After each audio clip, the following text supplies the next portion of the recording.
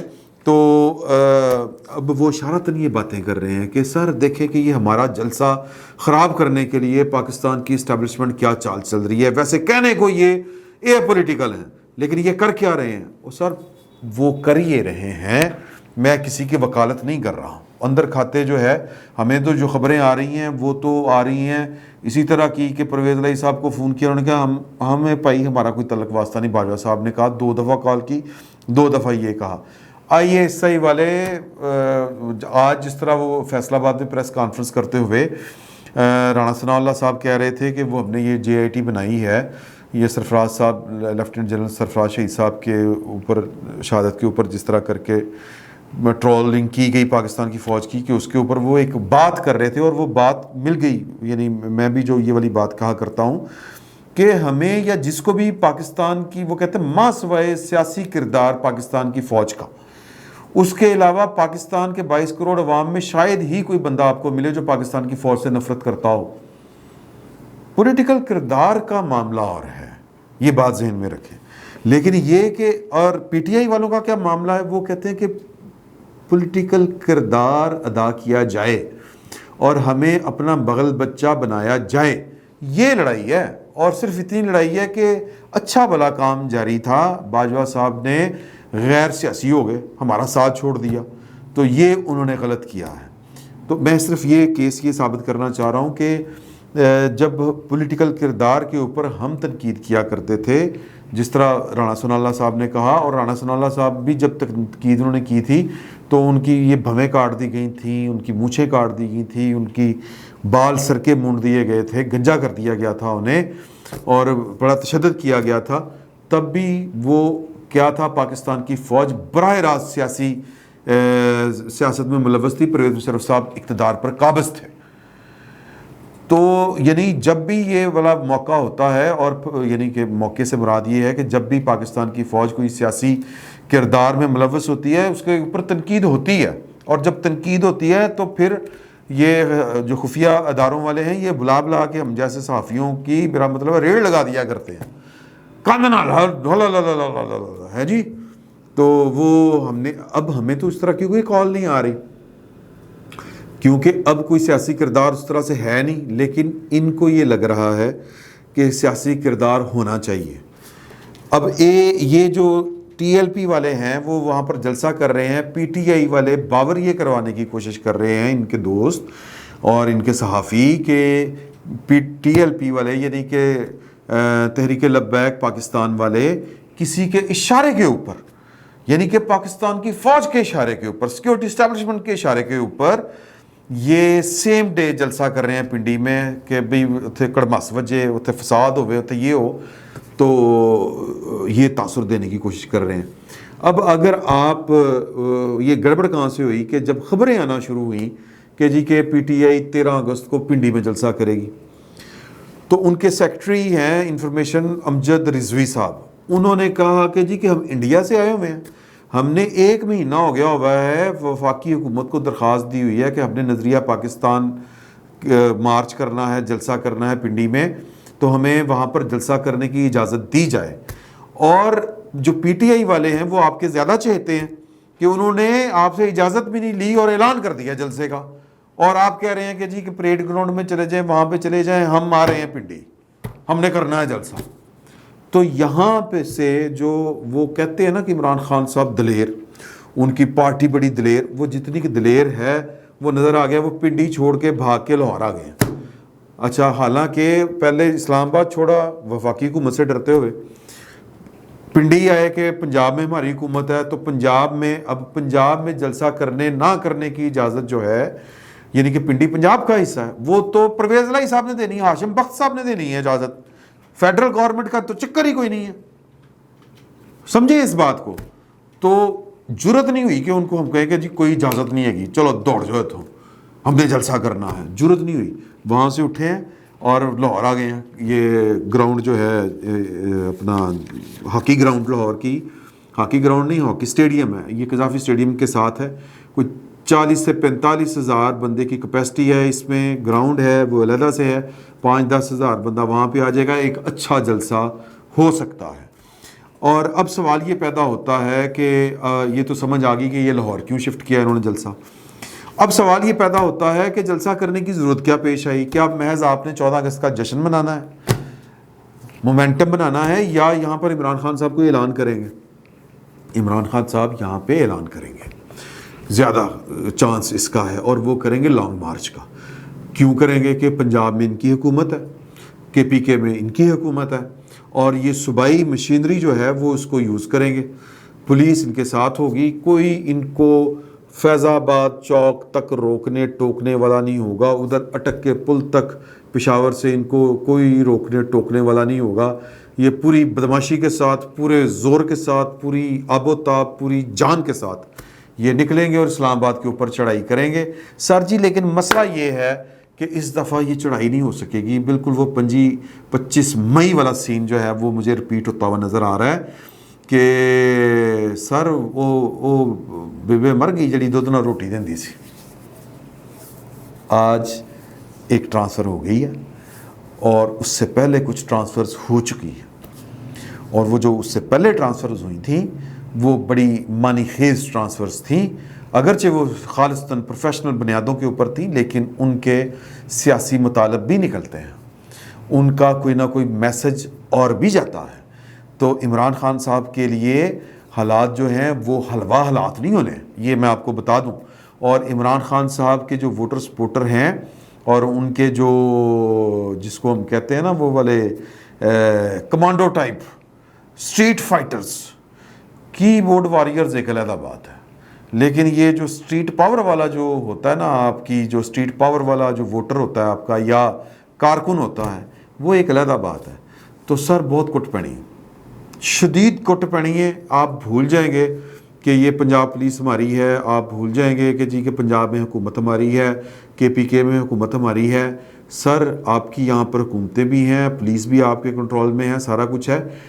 وفاق کے پاس بڑے اختیارات ہیں، اور وفاق میں جنہوں نے وفاقی گورنمنٹ کے اختیارات کو ماننا ہے، ان کے پاس اس کے سوا انہوں نے اب کوئی آپشن نہیں چھوڑا، کلیئرٹی آف مائنڈ کے ساتھ کہ ہمارا سیاست سے کوئی تعلق نہیں ہے، جو فیڈرل گورنمنٹ کہے گی وہ ہم کریں گے، اللہ اللہ خیر صلی اللہ.